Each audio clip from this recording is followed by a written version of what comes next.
Good morning, everyone. This is Debbie. I would say it's nice to see you all, but since I can't see you at all, I guess I won't say that. But anyway, today is day 262 on my carnivore voyage, and it is March 19th, 2025, and I am doing really well. I am still around 158, so I haven't done a lot of weight loss per se, but I feel good and I've lost 18 inches. Let me say that again. I have lost 18 inches since I've started carnivore. And I am super excited about that. It shows everywhere. In fact, I was up making the bed one day last week and Dave looked over and of course my bottom was toward him. And he said, "You look completely different from here." Men are so funny, aren't they? I mean, my butt looked different. So that's that. And let's see. My lab work came back. My thyroid is doing good. And I asked if that meant I could come off the medicine, and she said no, it's good because of the medicine. So I don't know. I'll probably take a look at that again in December when I have my next labs. I'm not wanting to have labs another 3 months. I would actually like to be traveling like we're supposed to instead of hanging out in South Carolina longer. Dave, yesterday or the day before, he went to the doctor and she heard a blip on his heart. So they did an EKG and she still, I heard her when he called me from the doctors and I said, "Why, what's wrong?" And she heard me say that and she said, "No, no, it's okay." And so I heard her say that, so I felt a little bit reassured. But they did schedule him for an echocardiogram, which I believe is March 12th, April 12th. We have so many appointments the next couple weeks. He had an eyeglass appointment and got new glasses. Then he's got to go back for glaucoma because Medicare charges differently in 2 visits. Don't ask me why. It's part of that crap in the government that they're sorting out. Let's see. So yeah, he's going back for a glaucoma test and then a follow-up with that. Actually, they're both for the end of this month. One's next week, and the follow-up, I guess, is the week after. And then his echocardiogram is April 12th. Then the 18th for follow-up, maybe. I'm getting confused because I've got an eyeglass appointment. I think it's April 3rd. Maybe it's the 4th. And then I have an ultrasound for my gallbladder on the 21st, and I have a follow-up on the 28th. So we're hitting and missing a lot over the next month and a half. Depending on what they say about my gallbladder, if I need it out, then we'll have to stick around for that and get it scheduled. I don't know. If they say it's 2 months before they can schedule it, I might tell them to schedule it for December when we get back home, or November, because I've been away from up north long enough, and I'm ready to go somewhere else. Let's see. We're here at my son's helping to pack up. Could use your prayers. He, after 11 years, is separating from my daughter-in-law. You know, it's things like that that I said that there's consequences of my actions. Not that God doesn't forgive. He totally forgives. And it says that he totally removes it all the way from the east to the west. So I don't feel condemnation. I feel sorrow for the consequences that I've caused. But you can only say you're sorry, and you can say you're sorry, and you can do better, and that's all you can do. So I've tried to be a better mom after they become adults, And, we all, well, I think a lot of us regret um, that we didn't do a better job raising them. I wish I had known a whole lot more. I wish I hadn't wanted them to be perfect because of the mistakes I made. And yeah, so did I say about my fasting glucose coming down from 115 to 103?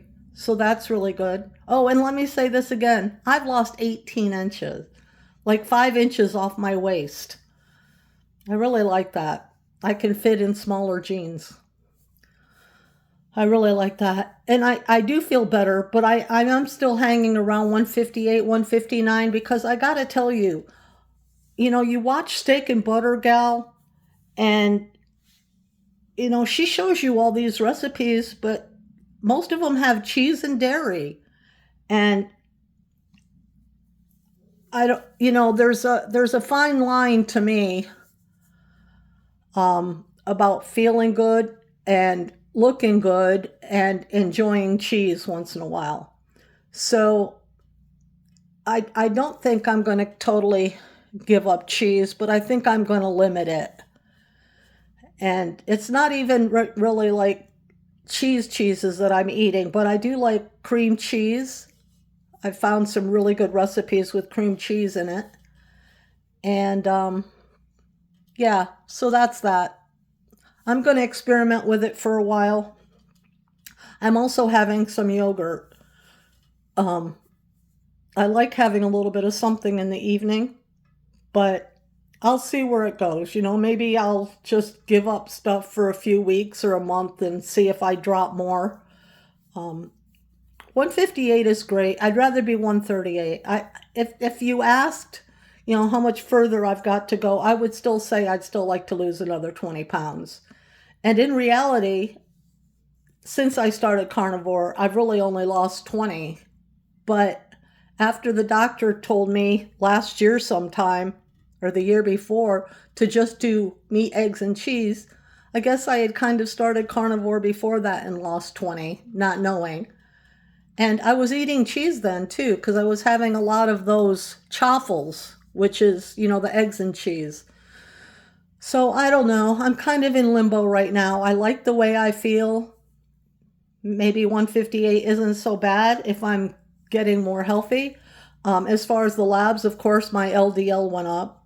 LDL? LDH. I don't know. The bad cholesterol went up even further, but I don't take statins and I'm not going to. I've read too much about cholesterol to take statins. Oh, and I've learned about statins enough not to take them too. So let's see. I guess I've got a few minutes left. So I guess I'll include, I'm done with my carnivore talk for right now. I'm going to go on to the next part of the personal story. Is that I had told you before how I ended up leaving David and the kids when they were 18, 16, and 15, that I walked out. I actually moved in with a woman at that point. And because I wanted to know what it was like.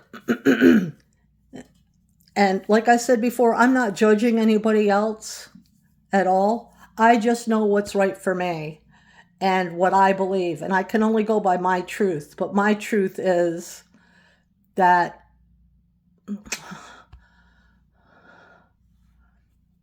it's wrong. I don't want to sugarcoat it. For me, it's wrong.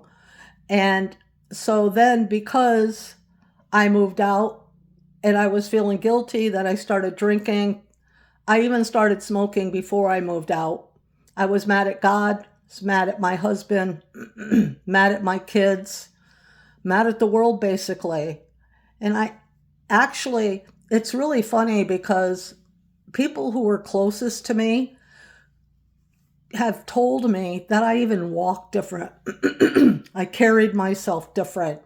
Um, and really, for the first time in my whole life, I had actually felt like I fit in somewhere. So that's what can be scary if you don't know your truth, if you don't know the truth, if you don't know within yourself what's right and what's wrong, your feelings can totally lead you down a wrong path, because that wasn't me. But in my mind, it was totally me. I felt so comfortable hanging out with the people I was hanging out with. And the church at that point told me not to come because I wasn't a good example. And so I just really felt at that point in my life that I would rather hang out with the women at the bars than be at church, because the church tends to kill their sick or kill their wounded. And I'm not saying that there isn't a way to uplift people and still love them, but correct them as you go. I had friends who did not support me, but loved me. And, they were constantly saying to me, that's not where you should be. But they didn't kick me out of their house. They still had conversations with me, and they loved me, and they were with me, including my friend Vicky that I've talked to you about a lot. She knew what was going on. We would go out to lunch and she'd order me a mudslide just because, she knew I wasn't in a good place. And she wasn't really trying to add to my struggle, but just it made me comfortable knowing that she knew I could use a drink. So anyway, I'm not sure. I don't want to go on because the next part of this story is really pretty cool. I was in it on and off for 10 years. I at one point moved back in with David, but he pretty much continued down the road of